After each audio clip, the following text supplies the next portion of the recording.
What's up, you guys? Welcome back to my channel. Today I'm here to play with some of the recently relaunched and rebranded eyeshadows from Makeup Geek. I didn't purchase one of the large palettes because, quite frankly, they were really expensive and I have other things that I want to buy for this channel, and right now that just wasn't in the cards. So I bought one of the 9-pan palettes and one of the little 4-pan mini quads. The 9-pan one that I picked up is the one called Shades of Fantasy, and the little mini quad was the one called Provocative, and to be honest with you, I only picked this up because of this bright red. I'll get into my thoughts on the way that these are packaged and sent out to consumers, and also the concept behind them in general as we get more into the video. Just because of the way these are sold, I'm going to kind of treat them in these looks as individual shadows. The first reason is because even though you order them as a palette, they are in fact individual shadows.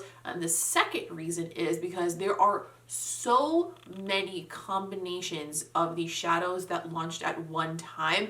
I highly doubt that you and I just happened to purchase the same ones. So you could use these looks as inspiration. If you picked up some of these shadows, if you have ones that overlap, then by all means, I'm sure that you'll find ways to use them. If not, you just get to see how they perform. While a lot of these shades are really beautiful, none of them are like extremely unique, and you can definitely dupe them.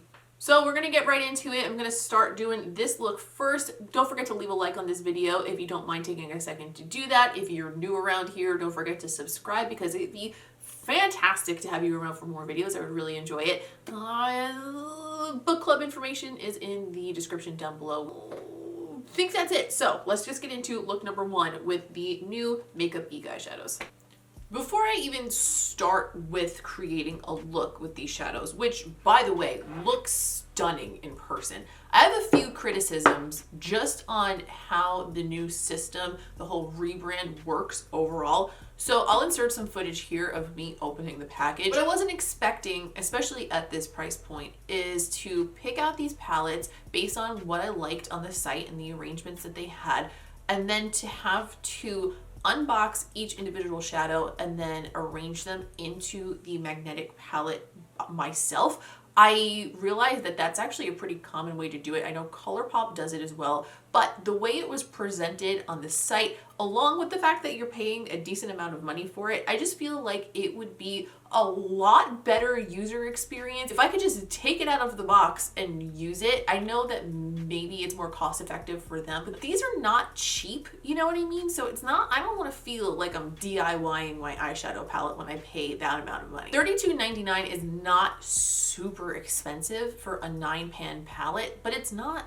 really cheap. It's definitely not drugstore price. And I remember back in the day, way back when Makeup Geek first came around, I felt like they were really affordable. I suppose that over time their prices went up. Either that or I had very different standards for what was affordable back then, because this is at least mid-range price point. I am not above criticism in the environmental sense by any stretch of the imagination. There's definitely more that I could do personally to reduce the amount of waste that I create.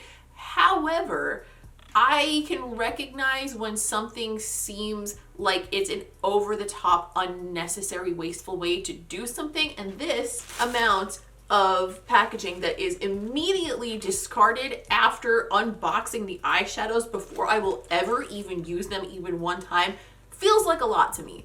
That all aside, these look really, really, really pretty, and I'm excited to do a couple looks with them right now. For the first look, I'm gonna start by picking up the shade that I was kind of the most excited for out of all of the ones that I picked up. This is the shade Untouchable. As you can see, it's a bright matte red. In person, this looks a little bit more vibrant than it does on camera. And I'm gonna be bold, and I'm just gonna jump right in, and I'm not gonna use a transition shade with this. So I'm gonna pick up my BH number 6 and start putting this through the high part of my crease. Now, if I'm not mistaken, this is one of the Power Pigment shades as opposed to the other shades. Some of them are just regular eyeshadows. So far, that looks pretty great. A lot of pigment, and it seems very smooth.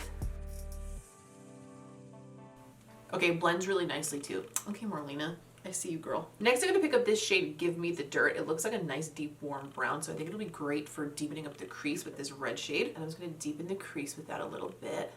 Okay, so far, I'm like a little bit blown away with how easy these are to use. Like, that's so easy to keep in a concentrated space, but like get enough pigment. Really, really good formula so far. I'm a big believer that the mattes make or break a shadow formula. So it's good to see that these mattes are performing well so far. I'm just going back in with a little bit more of the red just to make sure we didn't lose too much of it when we blended in that brown. Also, somehow I got like a little bit of shimmer or glitter from something else that I've done. That must have been on a brush because these two are completely matte. So if you're seeing any little shimmers, I don't know where they came from. I'm also going to grab the color Wine and Dine. Putting that on the same MAC 221, and I'm going to put a little of that on the outer corner. Ooh, again with the pigment. Damn. I'm just placing that on the outer corner and bringing it up to meet that little shape that we created. I think that'll be pretty. Like, add a little purple in there so it's not all red, but you got the red and it's like, ooh, red. That's daring. Definitely getting some fallout with that shade, but to be expected, just how things are for the most part. I cleaned up that fallout and I applied some concealer and powder, a lot of powder, just in case we have more fallout as we go along.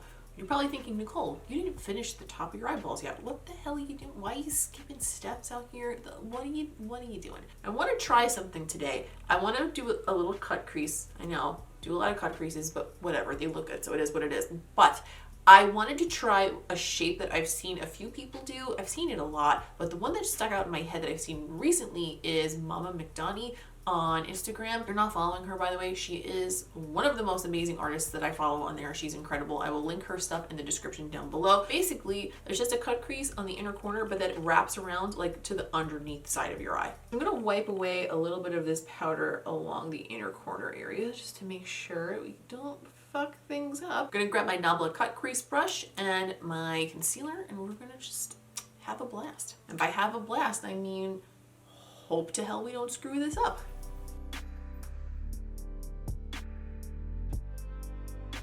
Alright, I wrapped it around the tear duct area. Right now it looks pretty normal, and I realize that's because there's no shadow underneath yet, so there's nothing to cut. So we'll come back to that shortly.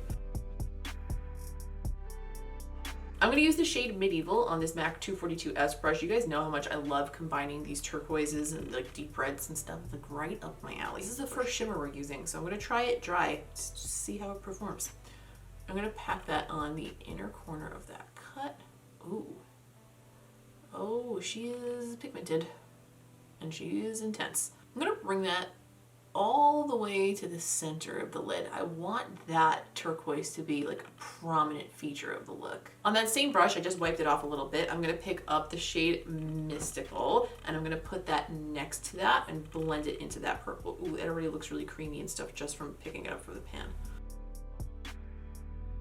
Yeah, that's freaking gorgeous. My God.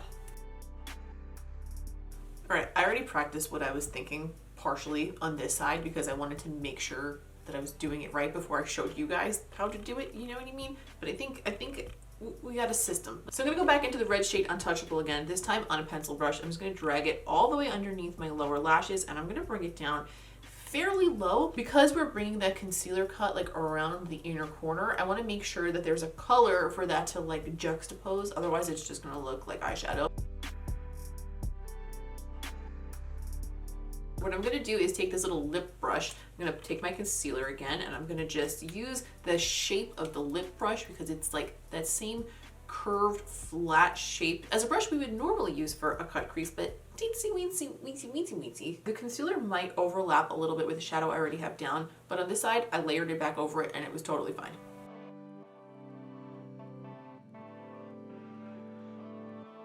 I'm gonna take my NABLA Lash Line Smudger brush, go back into the shade Medieval and pack that down over where we put that concealer.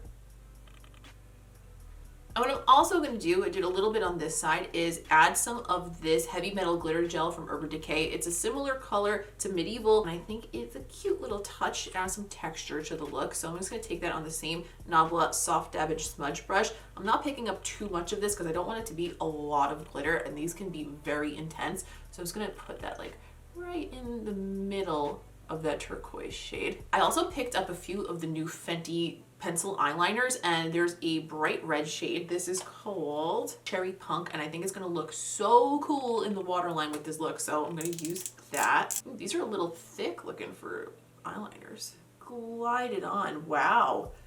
Ooh, oh my, I like that. I'm just gonna finish up a few little loose ends over here and then we'll add a lip to this. All right, I put on House of Lashes Iconic Luxe, and I feel like I want to pair this with a satin nude, not quite a juicy nude, but like a damp nude. That doesn't sound good. That's not good branding. I've definitely done this combination before. I'm going to pick up the Haus Labs lip pencil in the color Rule, and I'm going to fill it in with the NABLA Creamy Dreamy liquid lipstick in the color Eve.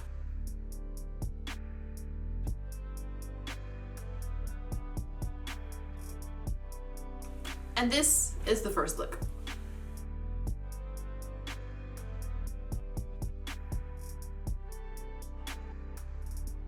All right, for the second look, there's a lot of like pretty browns and greens in here, and I happen to be currently drinking a smoothie that's literally the exact color as that top middle row shade there.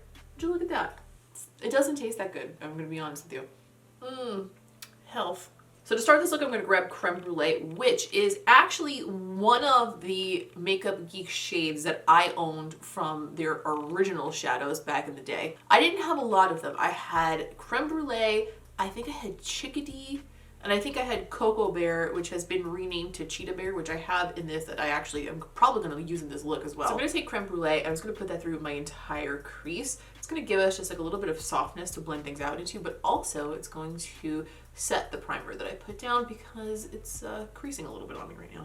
I'm gonna take my LUXE 121 brush and I'm gonna go into the shade Cheetah Bear. I'm just gonna put that through the crease, but I'm gonna leave a little bit of space right in the center and just blend the edge of that out with the same brush I used for Creme Brulee. I'm gonna grab a MAC 217 classic brush and the shade Olive You, and I'm gonna pack that from my lash line right up into my crease. That's a little bit of a lighter shade than I was hoping it would look like when I applied it. A little bit more of Cheetah Bear, and just put that through the crease again, blend it back together and deepen it back up. I'm gonna pick up Give Me the Dirt again. I'm gonna put that in the depths of the crease on the outer corner and on the inner corner. For the second look, I'm trying to make it like a little bit softer and less structured. Maybe something that will still give you a lot of visual impact, but might be a little bit faster or more simple for you to achieve on a more casual day, maybe where you're not, well, not casual, because this is definitely not like a casual, like just running to the grocery store kind of makeup look. I mean, I'm probably gonna wear it to the grocery store myself, but what I mean is, if you don't have a whole hell of a lot of time, you don't always have like 2 hours to do your eyeshadow, you know what I mean? I'm gonna make that even a little bit darker, so I'm gonna go into the shade Smoke Signal, which is not quite a black, it's like a deep charcoal gray. I'm gonna put that pretty much in the same areas, but just a little bit more lightly. Just keep a lighter hand with it so it doesn't cover up everything we already did. For the center, I'm not going to cut the crease or anything, but I do want to brighten up that spot so I can put a shimmer there and have it really pop. So I'm gonna put a little bit of the lighter shade of my concealer. Wow, I'm an idiot. That's not the lighter shade. Just dab a little off. My lighter shade of concealer, not my regular shade. And I'm gonna put that right in the center, and I'm gonna bring that up past the crease. It's gonna give a nice bright spot to put something down on top of. I'm gonna pick up the shade Illuminati. This is one of their foiled eyeshadows. I have such a vivid memory of when Makeup Geek first launched their foiled eyeshadows and everybody lost their mind over them. I'm gonna apply it with my finger because, you know what, why not? They're, wow, very, very foiled. Jeez, that's like chrome paint. Hot damn, Makeup Geek. Gonna grab a little bit more of Olive You on that same MAC 217 and just tap it around there, blend that in and make sure we didn't lose the rest of the green. And do the same thing through the crease with those brown shades as well. For the waterline, I'm gonna go with another one of the new Fenty liners I picked up too. This is the shade Black Card, and this one is a glitter black. Sounds cute, so let's give it a try. Okay, seems like it works well. It's not quite as creamy as the red one, and I certainly don't really see any glitter in it, but whatever. For the lower lashes, I think I want to keep it just like smoky, sultry. So I'm going to go into Smoke Signal on a LUXE 111 mini brush. I'm just going to buff that into the lower lash line.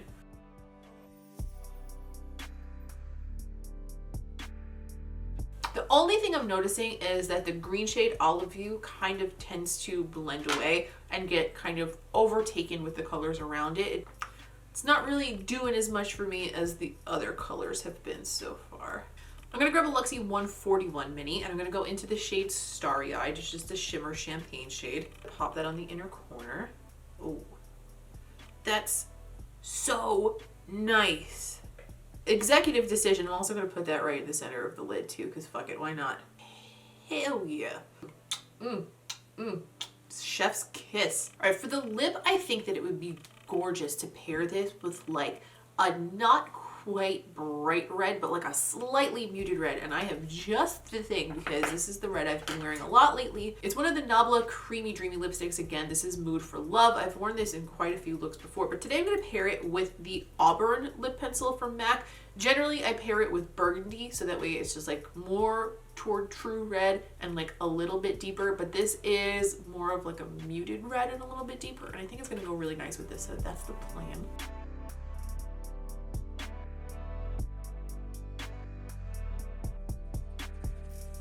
And this is the second look.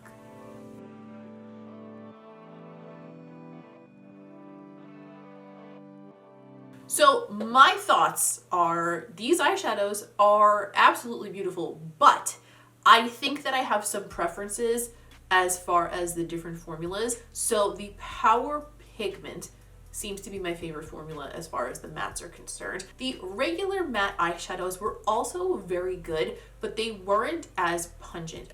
They're not bad shadows, they're not unpigmented, but they're definitely the kind of shadow that you put it down and then build upon it a little bit. Instead of the type of shadow where it's like you just take one swipe, you get punched square in the puss with some pigment, and then you have to like blend your life away until it looks good, which, even though the way I just described it didn't sound pleasant at all, is actually my preferred way to apply eyeshadow. Love getting punched in the puss. But I did find that that was the case with the Power Pigments. So for me, I feel like I like the more extremes. Both of them blended out absolutely beautifully. I have to say, they are some of the easiest eyeshadows to blend that I've worked with in a long time. They're very, very good.